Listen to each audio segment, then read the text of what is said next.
Bienvenidos al panel Liderazgo Pedagógico en Tiempos de Crisis, parte del evento virtual Juntos por la Infancia, organizado por Dinámica, Transforma y el Ministerio de Educación.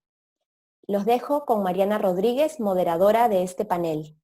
Mariana Rodríguez es presidenta de Empresarios por la Educación, emprendedora en educación, fundadora de UPC, UPN, ITN y Cibertec. Ha sido presidente y CEO de Laureate Perú. Ha sido miembro de directorio de IPAE y Comité Estratégico de Educación. Estudió Ciencias de Ingeniería Civil en Missouri y MBA en Boston University. Gracias por participar en el evento virtual Juntos por la Infancia. Mi nombre es Mariana Rodríguez Risco y estoy a cargo como moderadora del panel Liderazgo Pedagógico en Tiempos de Crisis. Los panelistas y nuestros distinguidos panelistas son Elías Neira, que es presidente del Comité Estratégico de Educación de IPAE, y Maya Maita Villar, directora del Centro de Atención Infantil Alecrim. Hoy en el Perú hay 1.7 millones de niños y niñas menores de 6 años y casi medio millón son atendidos por gestión privada. Tenemos 98.000 docentes solo en educación inicial en las instituciones educativas. Todos estos niños, o la gran mayoría de estos niños, deberían estar en sus aulas a estas alturas del año, pero se encuentran en un confinamiento prolongado con sus padres, que seguramente va a seguir hasta el final del año. Padres que están estresados, tensos, y cuya cada vez les es más difícil encontrar momentos de paz y de tranquilidad para poder equilibrarse. Asimismo, los miles de profesores de educación inicial que deberían estar en sus aulas, poniendo en práctica las actividades educativas que con tanto cuidado planificaron durante el verano, se encuentran también en sus casas, con sus propias familias, y están adaptando rápidamente y lo mejor que pueden sus actividades educativas a los entornos digitales de educación inicial. Es esta problemática la que vamos a tratar con nuestros distinguidos panelistas en el panel Liderazgo Pedagógico en Tiempos de Crisis. En los próximos 40 minutos vamos a conversar con Elías y con Maya acerca de estos temas. Empezamos contigo, Maya. Maya, hoy muchos papás piensan que no importa si sus hijos pequeños pierden este año en la pandemia. Como líder pedagógico, ¿cómo piensas que se debe enfrentar la posibilidad de una masiva deserción de niños pequeños de la educación? Buenos días. Este 2020 fue un año muy retador para la educación peruana y personalmente creo que también para la educación inicial fue de una manera más grande. Hay familias que tienen más de un niño en año escolar. Entonces, la prioridad de los niños que están en un nivel primaria, un nivel secundario, porque piensan que estos niños de educación inicial tienen mayor tiempo para continuar con sus estudios. Creo que es un pensamiento equívoco porque estos niños en este tiempo es donde se van formando o van iniciando su formación en diferentes aspectos y no deben como privarle de esta educación.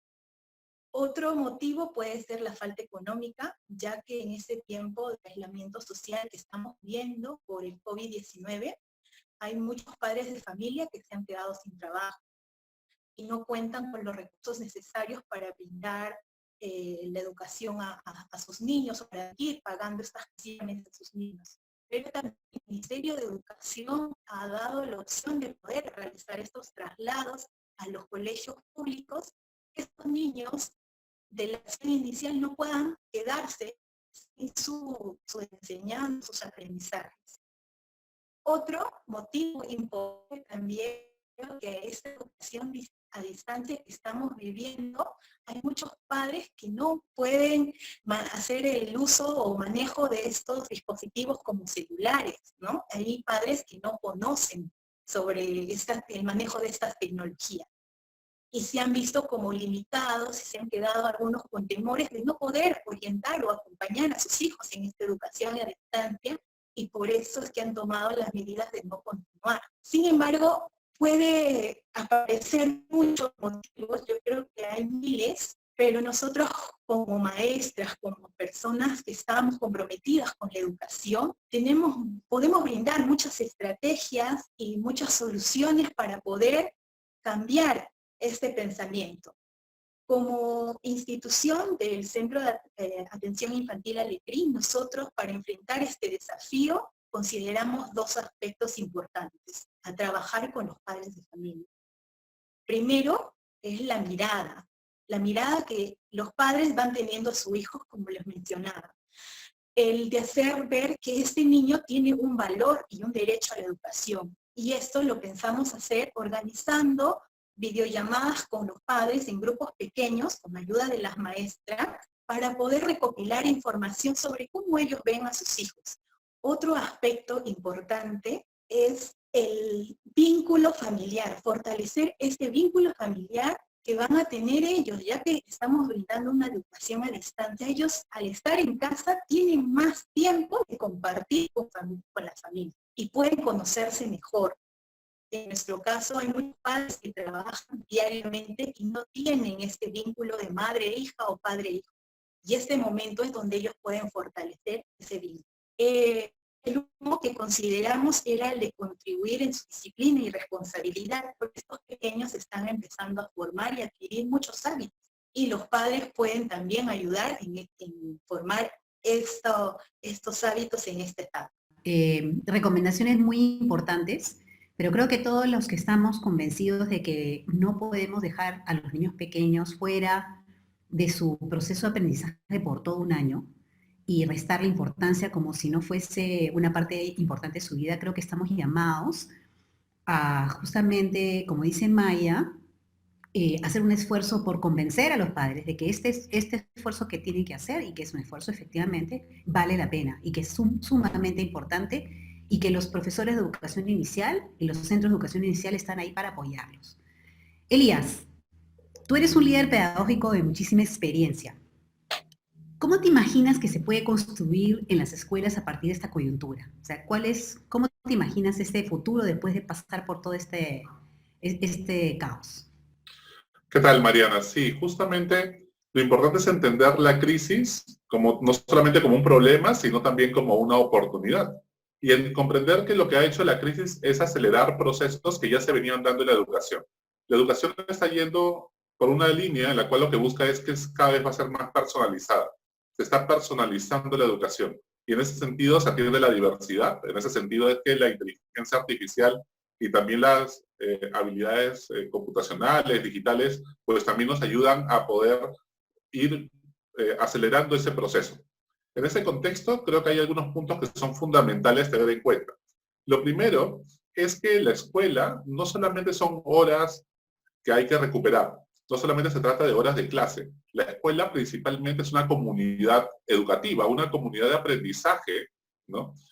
Sea de inicial, primaria o secundaria. Y por lo tanto, cuando hablamos de esta comunidad educativa, hablamos de espacios tan formativos como pueden ser los recreos, como pueden ser las interrelaciones entre padres, estudiantes, profesores. Se trata de realmente un ethos que se genera entre todos y que justamente esta comunidad de aprendizaje, esta comunidad educativa, pues va a ser fundamental que la podamos revalorar.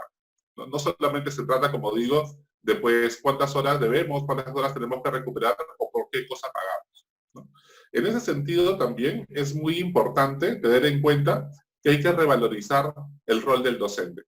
Muchas veces pues los padres de familia sentían o decían frases como, por ejemplo, no, los profesores de inicial solamente están jugando con ellos o solamente los cuidan.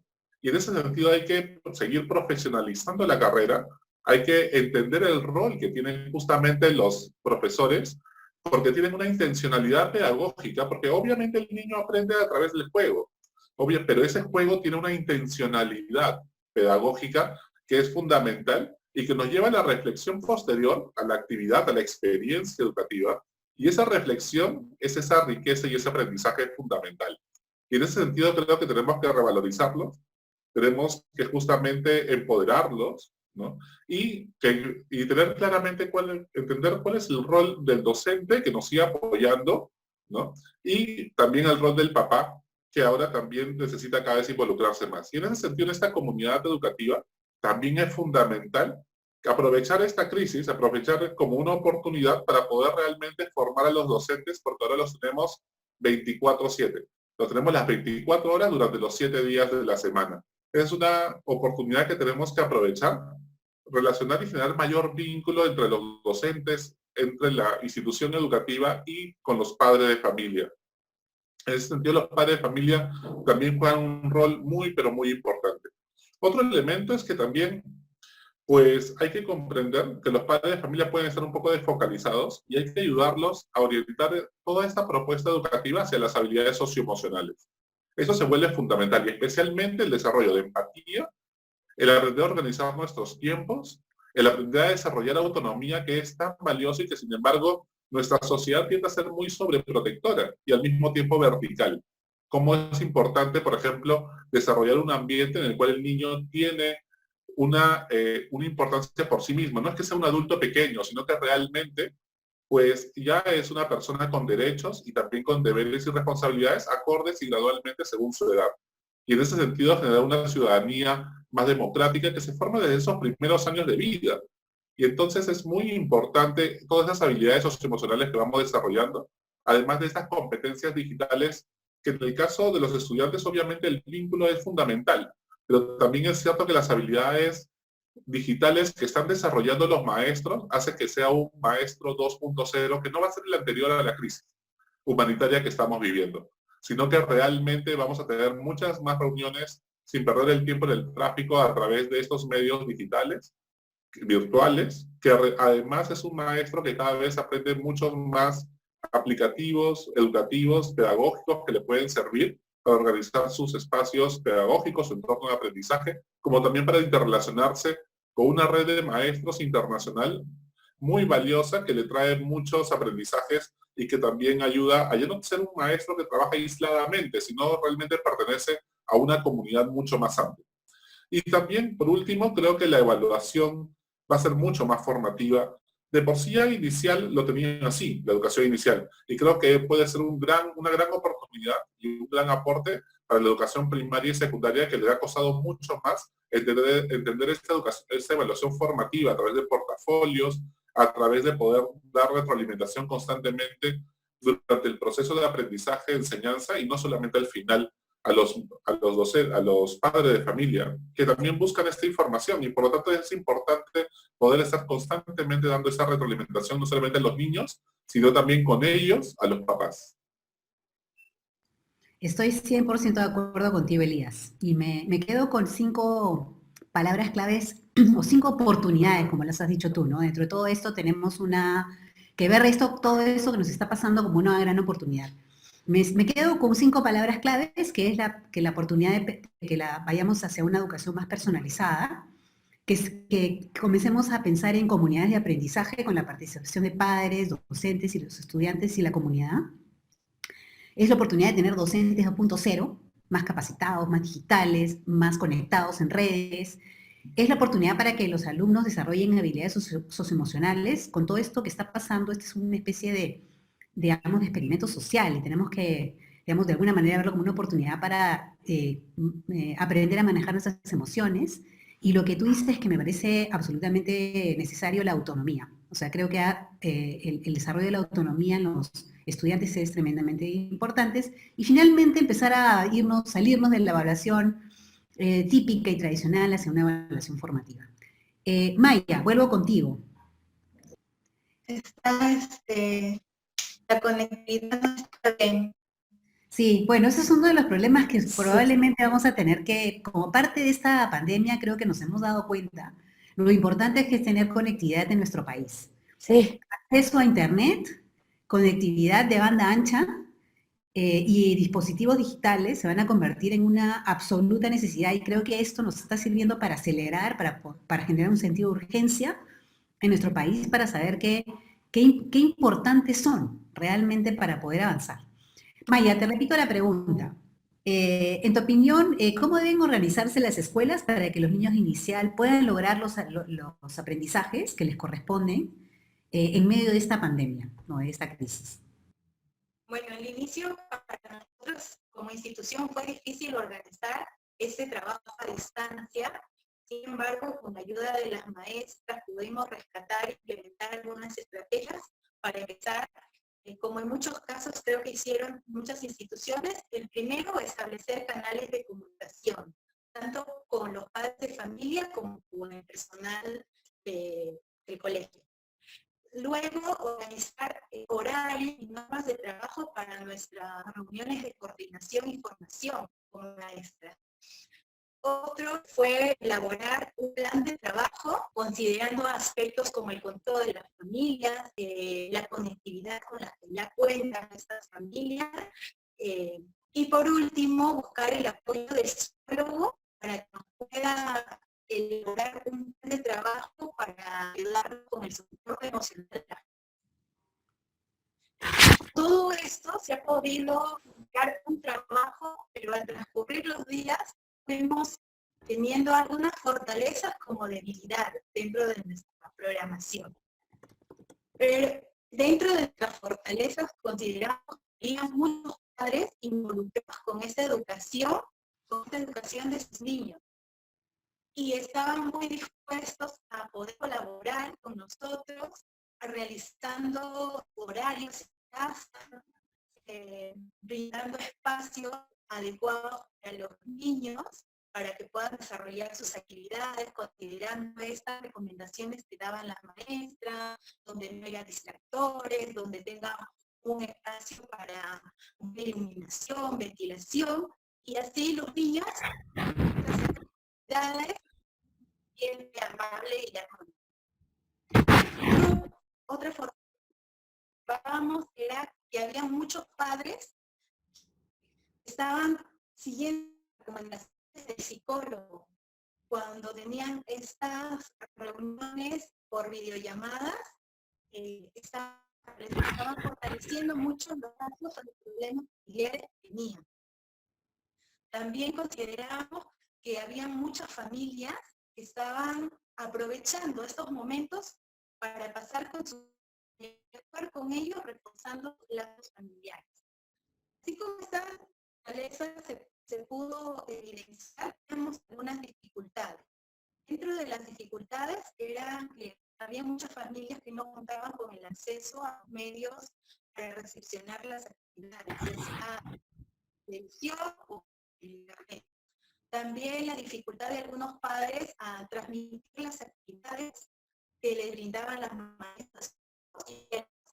Caía en usar estas etiquetas o tener una comunicación amable con ellos. También padres que no podían organizarse y con el tiempo ellos disponían para poder orientar a las actividades de los niños porque si tenían algún inconveniente, sea llevar a un familiar a la salud, o ya sea que son padres que tenían una tienda, entonces no organizaban los espacios. Otra dificultad que tuvimos era padres que no tenían conocimiento del manejo del uso de sus dispositivos celulares, sea WhatsApp, o enviar las fotos, o no podían manejar el correo electrónico, lo cual iba generando una angustia en ellos. Todas estas dificultades y fortalezas lo fuimos analizando con las maestras para ir viendo en qué puntos podemos mejorar y qué estrategias podemos tomar. Entonces consideramos primero fortalecer el empoderamiento del trabajo a distancia que estaban realizando las maestras, reforzando nuestras fortalezas, buscando más recursos, medios para llegar a los niños y a los padres de familia. También tener en cuenta el trabajo viendo desde los principios de la educación, armando una matriz, seleccionando las competencias más idóneas para esos tiempos que estamos viviendo y considerar todo esto para nosotros elaborar actividades de aprendizaje para los niños. Cambiar las estrategias de envío de las actividades porque antes enviábamos unas cartillas. Hemos tenido una desconexión con Maya. Justamente estábamos hablando de una serie de estrategias que el equipo de Maya ha implementado para poder adaptar estas estrategias pedagógicas y de comunicación con los padres para una situación que es incierta, donde no hay una receta. Lo que sí es, lo que pasó con Maya es un ejemplo de lo importante que está haciendo la conectividad, el ancha banda y el acceso a dispositivos digitales en nuestro país. Yo esperaría que esto sea una oportunidad para darle un sentido de urgencia a mejorar esos 3 aspectos en nuestro país. Ahora vamos con Elías. Elías, en medio de esta tormenta en la que estamos, porque en realidad se siente como tal, ¿qué le recomiendas a los líderes pedagógicos para mantener el barco a flote en medio de toda esta tormenta? Bien, justamente como tú dices, Mariana, en medio de esta tormenta, pues lo importante es, lo primero, es tener claro cuál es este propósito centrado principalmente en el aprendizaje y en la salud de nuestros estudiantes y colaboradores. Eso se vuelve fundamental.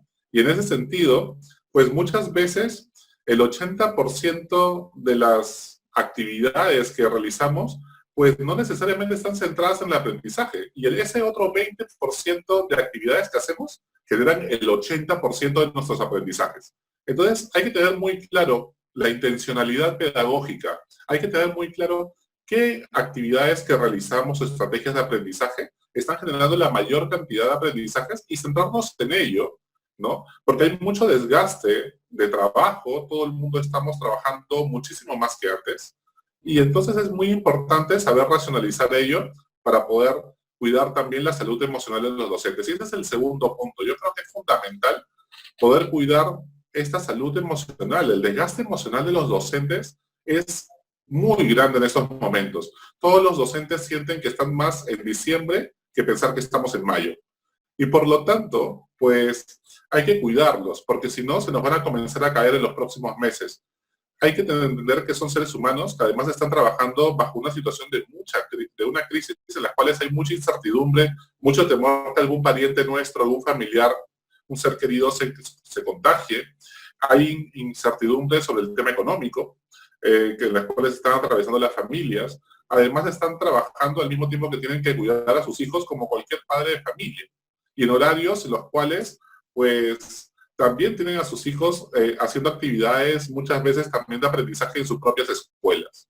Entonces es muy importante comenzar a ver qué síntomas son los que pueden estar afectando a nuestros docentes y estar atentos y alertas a ello para poder ayudarlos y comunicarlos. Por ejemplo, si notamos mayor falta de autorregulación de las emociones, falta del control de la ira en algunos momentos, pueden comenzar a haber conflictos entre los mismos docentes o con los padres de familia. El trato poco empático que pueden comenzar a tener en algún momento con los niños, hay que tener en cuenta ello y más que culpabilizar a alguien o echarle la culpa y estar pendiente, hay que comprender las situaciones y poder ayudar y mediar en esa situación. Hay que ver el tema del insomnio o la falta de sueño que pueden tener algunos de ellos, ¿no? Es importante comunicarse con ellos frecuentemente para ver ese tipo de síntomas, o si de repente no están comiendo a sus horas adecuadas. ¿Qué hacer ante todo cuando encontramos todos estos síntomas y cómo prevenirlos además? Es fundamental, en primer lugar, no tener un exceso de reuniones. Muchas veces estamos poniendo tantas reuniones que no le dejamos hacer el tremendo trabajo de planificación y organización que tienen que desarrollar para poder tener sus clases. Lo segundo es que con una reunión a la semana es suficiente, ¿no? Y en ella abordar todos los temas necesarios. Otro elemento que creo que es fundamental es darle la tranquilidad y la transparencia en los temas de sueldos, como también en el tema económico, ¿no? Que tengan esa seguridad y esa tranquilidad. Otro punto importante es también cuidar los lazos y los vínculos con los padres de familia. Muchas veces los padres de familia que también están viviendo una situación difícil, pues los buscan a cualquier hora, a cualquier momento. Es importante regular los horarios de atención a los papás para que también no nos estén bombardeando en todo momento a los docentes y eso genera mayor estrés. Hay que entender que el docente no está acostumbrado a que los papás estén mirando su clase las 24 horas, o sea, en todo momento.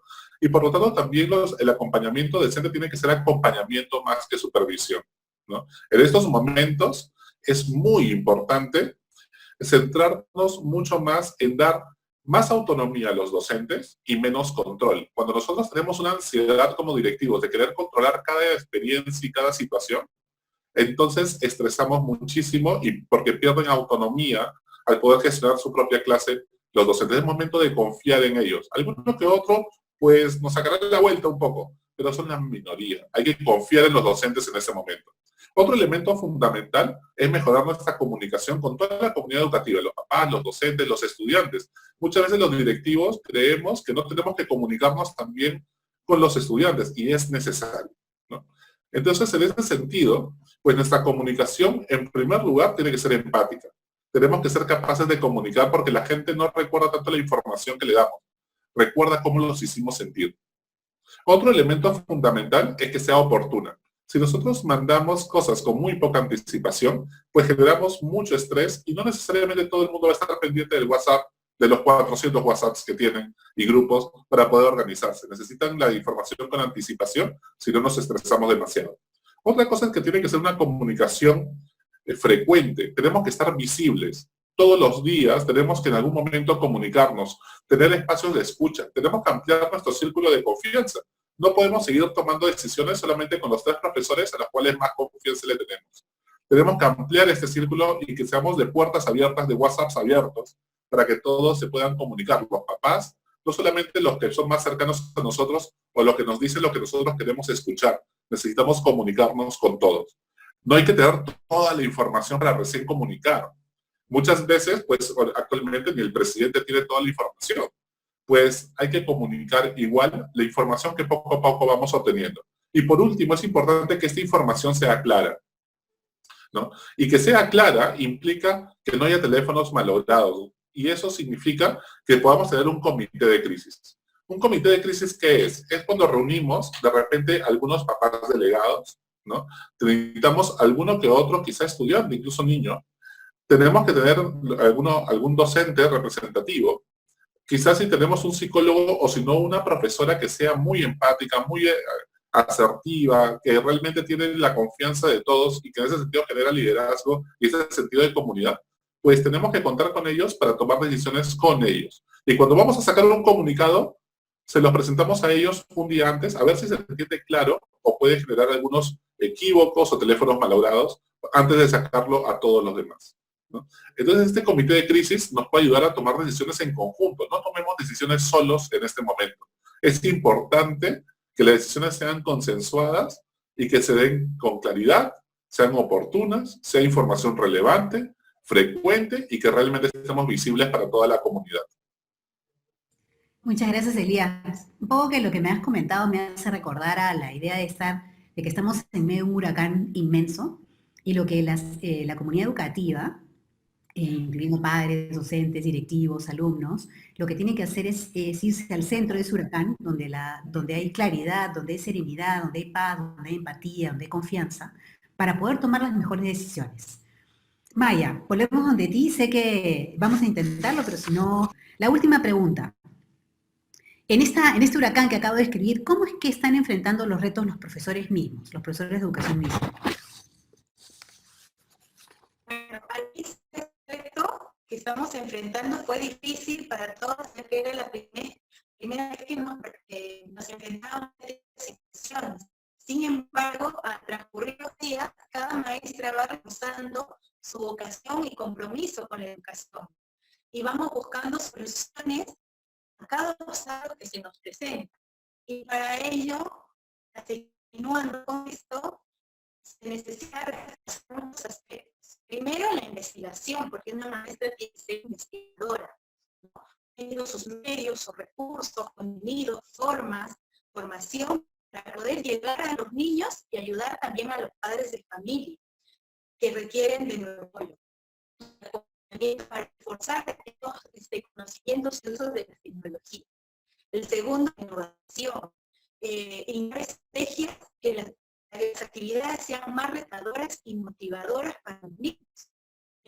Compartir experiencias con los colegas, con instituciones, poder así enriquecer nuestro trabajo.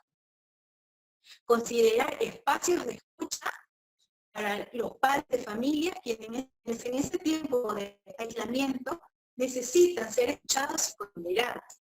así como el diálogo para nuestros niños, porque son ellos el eje principal de la educación, y quienes quieren comunicar también sus necesidades, intereses, contarnos sus experiencias, sus ideas, sus vivencias, retándonos siempre cada día para ser mejores maestras y poder continuar colaborando con la educación. También consideramos siempre la realidad, ¿no?, de las familias, las necesidades que ellos tienen y los accesos a esta conectividad que ellos tienen, porque este trabajo presencial donde antes no usábamos todas estas tecnologías y ahora nos llevó también a abrir un poquito la mente para poder brindar nuevas oportunidades de aprendizaje. De esta manera yo creo que nos estamos acomodando a una educación a distancia, explotando todos los medios tecnológicos de acuerdo a nuestras posibilidades. Lo importante es que ningún niño se quede sin recibir la educación. Y pues la satisfacción que siente cada maestra, porque cada día mejora en lo que hace, en lo que brinda. Porque al transcurrir de los días fuimos mejorando, fuimos innovando, fuimos adquiriendo nuevos conocimientos, fuimos aprendiendo. Y es bien con nosotras mismas, porque estamos teniendo nuevos logros y vamos reafirmando de esa forma nuestro compromiso con la educación. Gracias, Maya. La verdad que me refuerzas esta idea importante de confiar en el docente, que tiene una inmensa vocación de servicio, en su capacidad innovadora de adaptarse a estos cambios, de crecer con la oportunidad, siempre guiados por ese deseo de que sus niños aprendan, de sacarlos adelante. Finalmente, la última pregunta para ti, Elías, para ir cerrando el panel. Nos está quedando claro que esta crisis nos está exigiendo transformación. La palabra transformación es muy importante. ¿Cuál crees que es la clave para que los líderes pedagógicos de las escuelas puedan movilizar estos cambios que son tan necesarios? Bien, lo primero, Mariana, es, como decíamos, que la escuela es una comunidad de aprendizaje. No solamente es que uno abre las puertas y pues funciona, sino que realmente esta institución educativa es una comunidad de aprendizaje. Y esto implica que transformemos la cultura. No basta con solamente implementar una moda o implementar un artefacto. Así no va a funcionar nada en la educación. Realmente el problema es complejo, es sistémico y por lo tanto implica necesariamente que generemos en nuestra comunidad una cultura con un propósito centrado en el aprendizaje, una cultura mucho más colaborativa, donde realmente los padres de familia los involucramos, los estudiantes los involucramos, y que realmente todos trabajamos en equipo y trabajamos en red. Los docentes, por supuesto que también. Y esta es la oportunidad. Trabajamos mucho menos, nos desgastamos menos y trabajamos todos en equipo. Otra cosa fundamental es desarrollar justamente una cultura saludable, en las cuales estemos viendo el tema de la nutrición, que estemos pendientes también de rutinas saludables, ¿no? Como es las horas de sueño de nuestros niños, de los docentes, estar pendiente también de la postura corporal, del lugar y el espacio que compartimos para que realmente esté estructurado y todo esto genere y refleje un ambiente también acorde con el medio ambiente, con el clima, con el tema ecológico, y que justamente todo esto genere una comunidad que está viendo una cultura saludable. Por otro lado, es fundamental que aprendamos a desarrollar un liderazgo en el cual estemos visibles, estemos presentes para las personas, que comencemos a generar alianzas con muchos docentes que realmente tienen mucho ánimo y mucha actitud hacia el cambio y de seguir aprendiendo, ¿no? Y que en ese sentido los empoderemos. Es necesario desarrollar más autonomía para la creatividad y menos control y supervisión. De lo contrario, no va a funcionar ningún aspecto del sistema, ni a nivel macro de todo el país, ni tampoco a nivel de cada escuela y de cada aula. Es importante también aprender a gestionar las emociones dentro de este liderazgo. No solamente gestionamos planes curriculares, no solamente programaciones o documentación. Hay que gestionar personas y esto implica gestionar emociones, ¿no? Otro elemento fundamental es poder realmente ser ejemplo, nosotros mismos como directivos, del uso de la tecnología. Muchas veces le estamos exigiendo a los docentes desde un escritorio cosas que nosotros mismos no estamos dispuestos a hacer. Y tenemos que vivir esa misma experiencia. Hay muchísimas formas de capacitarnos en la actualidad, a distancia, y de tal manera que realmente demos ese ejemplo, ¿no? Y entonces al vivirlo nosotros mismos y vivir ese proceso incluso de ansiedad y de estrés ante algo nuevo, pues también seremos mucho más comprensivos y más coherentes con lo que le pedimos a los docentes. Otra cosa importantísima es aprender a trabajar en red. Nadie va a sobrevivir a esta crisis solo. Necesitamos trabajar en red. Y esa red implicará que algunas instituciones educativas pues tengan que fusionarse y generar una red mucho más grande con otras instituciones educativas en las cuales pues compartimos una identidad más o menos común y que tendremos que lograr alianzas, acuerdos, fusionarnos en algunos casos y generar una institución mucho más grande para que realmente eso funcione, quizás con diferentes locales. En otros casos, quizás no sea tan intensiva y por lo tanto lo que sí necesitaremos generar es una red, ¿no? En las cuales podamos compartir al psicólogo, de repente podamos compartir algunos materiales en conjunto, podemos comenzar a entender cada normativa que sale y poder compartir buenas prácticas.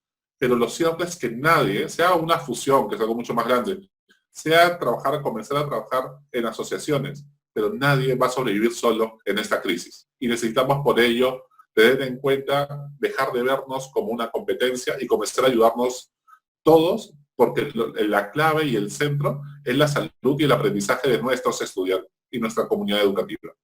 Y por último, pues en ese sentido, hay que estos procesos, la crisis hace que justamente todos estos procesos que ya se venían dando en la educación en el siglo XXI, pues se están dando de manera más acelerada. Y por lo tanto lo que necesitamos es este sentido de emergencia, de urgencia, de decir ya, tenemos que hacerlo ya. Esto no se va a dar solamente por la crisis. Tiene que ser realmente y acelerarse porque nosotros pues nos subimos al barco, comenzamos a remar y no solamente esperamos que el viento solo haga el trabajo. Muchas gracias Elías, realmente inspiradoras tus palabras, hablas de un liderazgo muy transformador, de una cultura diferente en las escuelas y de la necesidad de trabajar juntos. Hemos llegado a la parte final del panel, voy a hacer un intento por resumir algunas de las cosas importantes que hemos visto en esta conversación. Por ejemplo, Maya nos ha señalado qué importante que es comunicarnos y lograr la comunicación y el apoyo de los padres para que se convenzan de que a pesar de las dificultades no tienen la toalla y más bien se esfuercen para que sus hijos pequeños tengan un año de aprendizaje que sea importantísimo para su vida futura. También nos ha recordado que en el proceso de organizar las actividades en la escuela, en un ambiente tan incierto, tan difícil de predecir, tengamos en cuenta que no hay recetas, que hay que elaborar estrategias en el camino, aceptar que será un proceso de prueba y error y que la clave es ser flexibles y sensibles al contexto que todos estamos viviendo. Y finalmente Maya nos ha dado un testimonio personal de cómo esta crisis está renovando la vocación y el compromiso como educadora, de muchos educadores. Muchas gracias Maya por eso. Y justamente con Maya tuvimos varios problemas de conectividad que han vuelto a resaltar y a poner en evidencia que estas brechas digitales que tenemos en el país de conectividad, de banda ancha y de acceso a dispositivos digitales son urgentes de resolver, que necesitamos resolver estas dificultades. Elías nos ayudó a imaginarnos un futuro diferente en que los padres han revalorizado la labor del docente, los docentes se han vuelto docentes 2.0, o sea, docentes digitales, y los alumnos se han vuelto más autónomos en su propio aprendizaje. También nos ha dado excelentes recomendaciones a cómo navegar en esta tormenta sin perder de vista el propósito que es el aprendizaje de nuestros alumnos, a conformar comités de crisis transversales, que haya comunicación oportuna, que sea transparente y sobre todo no olvidarnos de cuidar la salud emocional de nuestros docentes, que son los que están en el frente de esta tormenta y los que están remando todo el tiempo. Y finalmente, para cerrar, Elías nos insistió el sentido de urgencia de que tenemos como líderes pedagógicos, de transformar la cultura de las escuelas para que éstas sean verdaderas comunidades de aprendizaje, para ser capaces como líderes pedagógicos de extendernos la mano, de no trabajar en esto aisladamente, sino ser capaces de reconocer que nos necesitamos unos a otros para salir adelante. Muchísimas gracias otra vez por su participación, Maya, Elías, y por todos los que están escuchándonos hoy en este evento de Juntos por la Infancia. Muchísimas gracias.